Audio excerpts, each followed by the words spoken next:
क्रिया। कौन सी क्रिया पढ़ना है? संयोजन। संयोजन का मतलब क्या होता है? सबसे पहले एक उदाहरण के माध्यम से हम समझते हैं। जैसे हमारा एक समीकरण देखिए, ये क्या है? CaO, calcium oxide. क्या है? Calcium oxide. इसकी क्रिया हम किससे कराते हैं? CO2 से। किससे कराते हैं? CO2 से कराते हैं। तो क्या बनता है हमारा? बताइए। CaCO3 बन जाता है। अब देखिए, इससे संयोजन क्रिया क्यों कह रहे हैं, समझना। हम इस शब्द से ही सब क्रिया के बारे में सब कुछ जानेंगे। संयोजन का मतलब क्या होता है? जुड़ना। क्या होता है? जुड़ना। संयोजन का मतलब क्या होता है? जुड़ना। आप देखते हैं, हमारा कैल्शियम ऑक्साइड एवं कार्बन डाइऑक्साइड जुड़ के क्या बना रहे हैं? Calcium carbonate. कैल्शियम कार्बोनेट बना रहे हैं, नहीं बना रहे हैं? बताइए। बना रहे हैं ना? अच्छा, जो पदार्थ जुड़ता है, जैसे कैल्शियम ऑक्साइड और कार्बन डाइऑक्साइड, इनको क्या बोलते हैं? अभिकारक। क्या बोलते हैं? अभिकारक। क्या बोलेंगे? अभिकारक मतलब अभिक्रिया में भाग लेने वाले। अभिक्रिया होने के बाद जो चीज बनती है उसको क्या बोलते हैं? उत्पाद। क्या बोलते हैं? उत्पाद कहते हैं। इनकी भी परिभाषा आपको आ सकती है कि अभिकारक क्या है और उत्पाद क्या है। क्या बोलोगे? किसी रासायनिक अभिक्रिया में भाग लेने वाले पदार्थों को क्या बोलते हैं? अभिकारक। और जब रासायनिक क्रिया हमारी संपन्न हो जाती है और हमें जो प्राप्त होता है वो क्या होता है? उत्पाद होता है। अब देखिए, इस उदाहरण को हमको अपने शब्दों में लिख देना है। ठीक है, तो क्या लिखोगे? कोई पूछे संयोजन क्रिया क्या होती है? कि ऐसी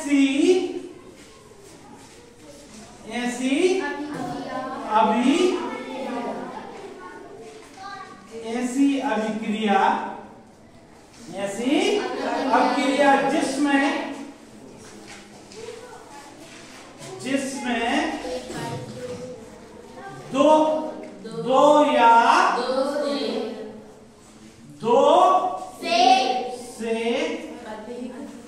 दो से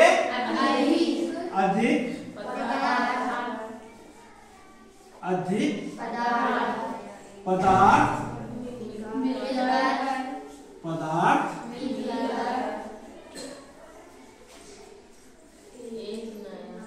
मिलकर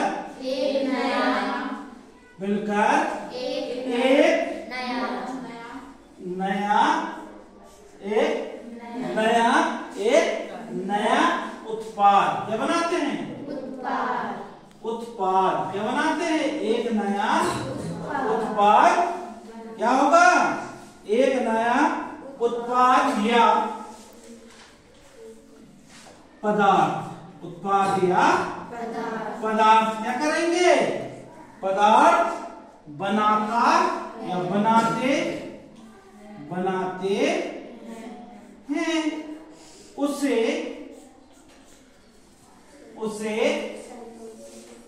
संयोजन अभिक्रिया कहते हैं। पूर्ण विराम। ये आपकी परिभाषा हो गई। क्या हो गई? परिभाषा कि दो ये क्या है? अभिकारक जो अभिक्रिया में भाग ले रहे हैं। कैल्शियम ऑक्साइड और कार्बन डाइऑक्साइड मिलकर कैल्शियम कार्बोनेट बन रहा है। क्या बन रहा है? कैल्शियम कार्बोनेट उत्पाद बन रहा है। यह क्या कहलाएगी? हमारी संयोजन अभिक्रिया। क्या कहलाती है? संयोजन अभिक्रिया। ठीक है बच्चों, आई बात समझ में? अब देखिए, इसका जस्ट उल्टा क्या होता है? इसका जस्ट उल्टा क्या होता है वो आपको मैं बताता हूं।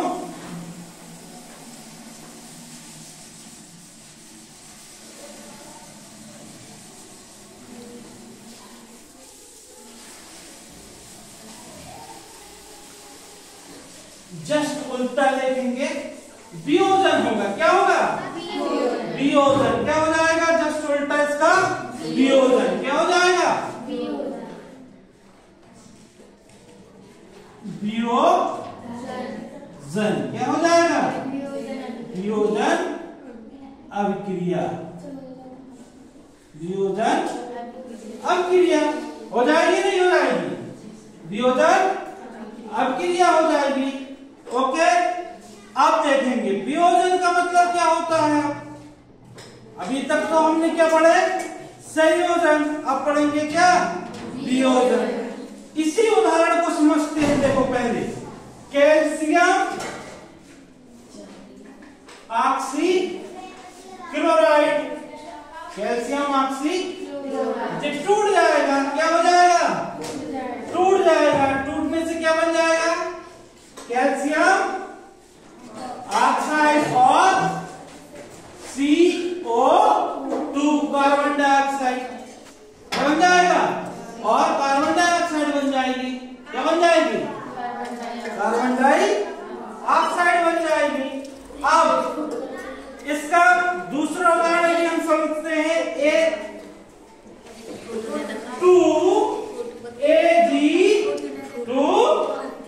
AgCl silver chloride.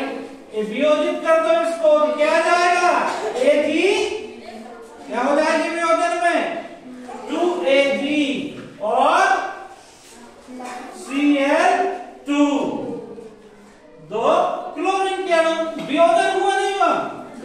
वियोजन का मतलब क्या होता है? टूटना। देखिए जो टूट रहा है दो उत्पादों में टूट रहा है।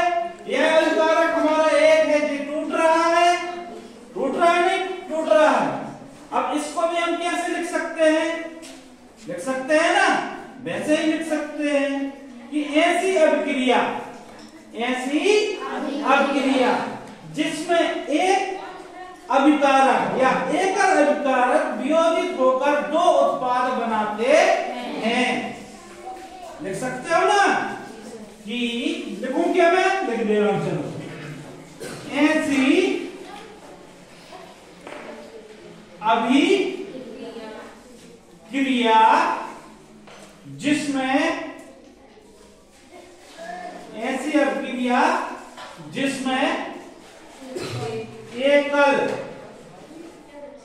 एकल क्या पदार्थ भी बोल सकते हो आप। क्या बोल सकते हो? पदार्थ। एकल पदार्थ। एकल पदार्थ का क्या होता है? इसमें वियोजन होता है। क्या होता है? एकल पदार्थ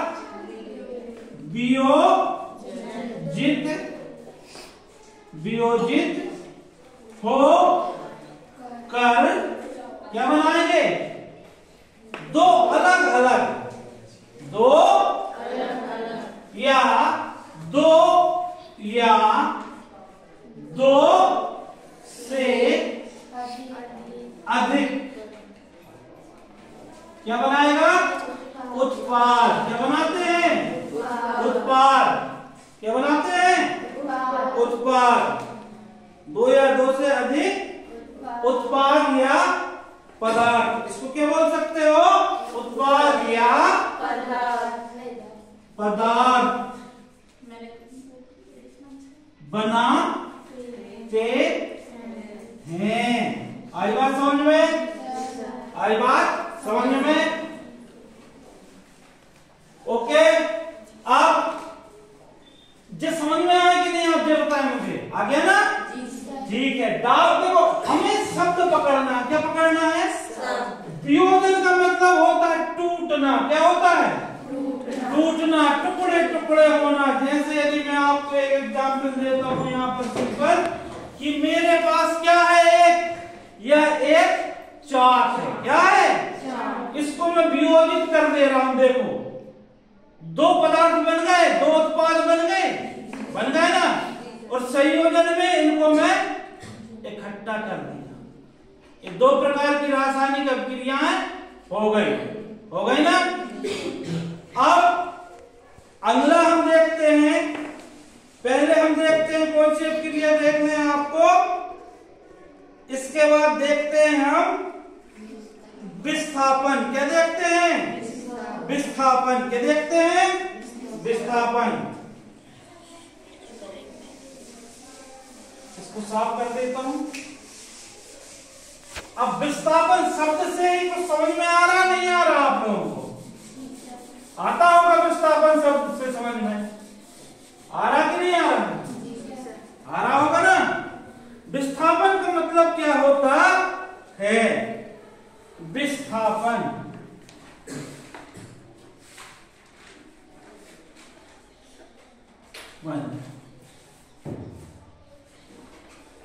आप लोगों ने यह जाना होगा या समझा होगा विस्थापन आने क्या होता है। देखिए, मान लो एक डस्टर मेरे हाथ में है ना? मेरे हाथ में है ना? है। तो मैं क्या करूंगा, इस डस्टर को एक स्थान से दूसरे स्थान में रख दूंगा और एक दूसरा डस्टर मैं अपने हाथ में ले लूंगा। इससे भी आपको यदि समझ में नहीं आता तो कोई बात नहीं, मैं एक और बात बताता हूं। क्या होता है, एक समीकरण उदाहरण देखते हैं, उसके माध्यम से समझने की कोशिश करते हैं। जैसे copper sulphate CuSO4, copper sulphate plus iron Fe। अब देखिए, दो अभिकारकों में रासायनिक क्रिया हुई तो क्या बनेगा हमारा? FeSO4 और क्या निकल जाएगा? Cu। क्या हो जाएगा? Cu निकल गया ना। यहां ध्यान से देखेंगे, जब हमारे ये दो अभिकारक थे तो उसके बाद उत्पाद बने, तो देखो यहां पर क्या है? कैल्शियम सल्फेट है ना, CuSO4 है, CuSO4 है, और ये आयरन की अभिक्रिया हो रही है। विस्थापन मतलब क्या है कि इस स्थान पर जहां क्या हमारा Cu है, हमें कॉपर है, वहां पर क्या आ जाएगा हमारा? Fe आ जाएगा। Fe मतलब आयरन आ जाएगा ना। और एक नया उत्पाद ये बना देता FeSO4, बन गया ना FeSO4, और हमारी क्या निकल गई? Cu आने कॉपर बाहर निकल गया ना। तो ये क्या हुआ? विस्थापन हुआ। चीजें बदली नहीं, सिर्फ एक जो हमारा तत्व है उसके स्थान पर दूसरा तत्व FeCu के स्थान पर आ गया। विस्थापन हो गया ना। ओके, अब इसको कैसे लिख सकते हैं? जब कोई अभिक्रिया, जब कोई क्या लिखेंगे? जब कोई अधिक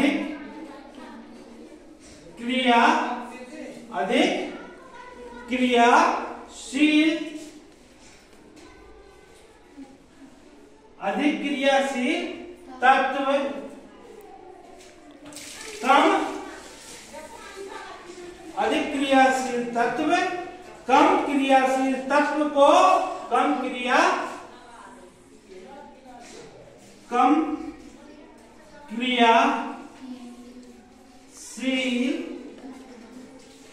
तत्व को क्या करेगा? विस्थापित करेगा। क्या करेगा?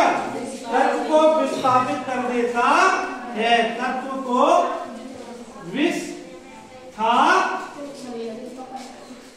क्या करेगा? विस्थापित करेगा। क्या करेगा? विस्थापित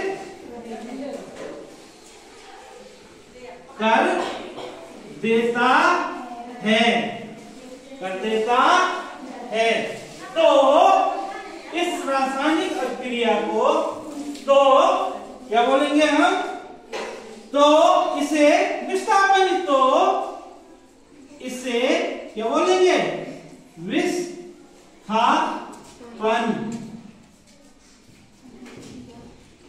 अभिक्रिया कहते हैं। मेरे YouTube चैनल को आप लोग सब्सक्राइब करें। इसकी आईडी है